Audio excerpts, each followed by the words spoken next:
July 28ရက်နေ့က Jefferson Center Manly မှာကျင်းပတဲ့ Myanmar Music Festival ဂီတဖျော်ဖြေပွဲကိုသွားခဲ့ပါတယ်။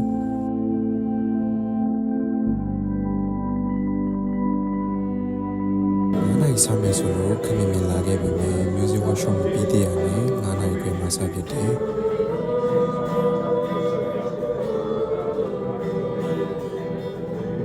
ဂီတပညာရှင်များရဲ့ပီယာနိုတရောချယ်လိုတီးကပ်မှုတွေကိုခန်းစားခဲ့ရတယ်။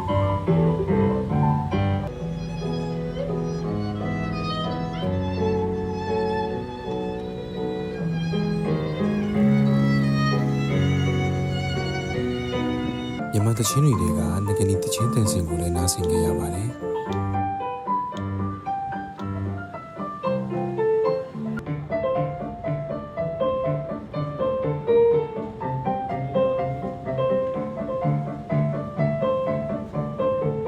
ဆန်နီယာလာထွေရဲ့အလားသစ္စာတရားသချင်းတန်စင်လည်းပါဝင်ခဲ့ပါတယ်။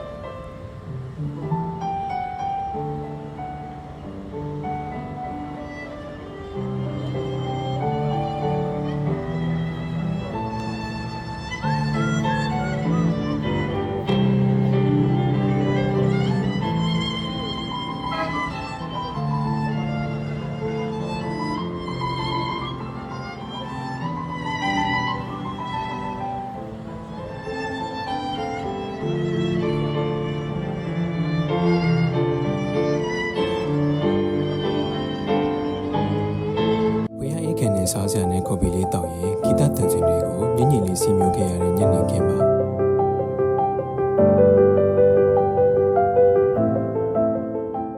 အမှုပညာရှင်တို့ရဲ့ကိုယ်ဝန်တချင်းဖြောပြမှုတွေကိုလည်းအားပေးခဲ့ရတယ်။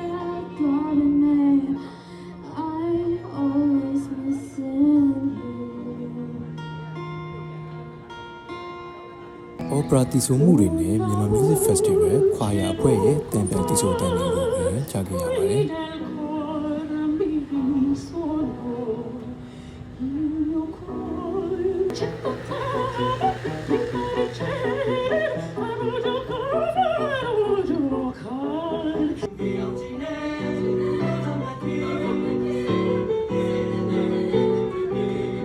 ညနေ6:50မှာတော့ပွဲပြီးဆုံးသွားခဲ့ပါတယ်။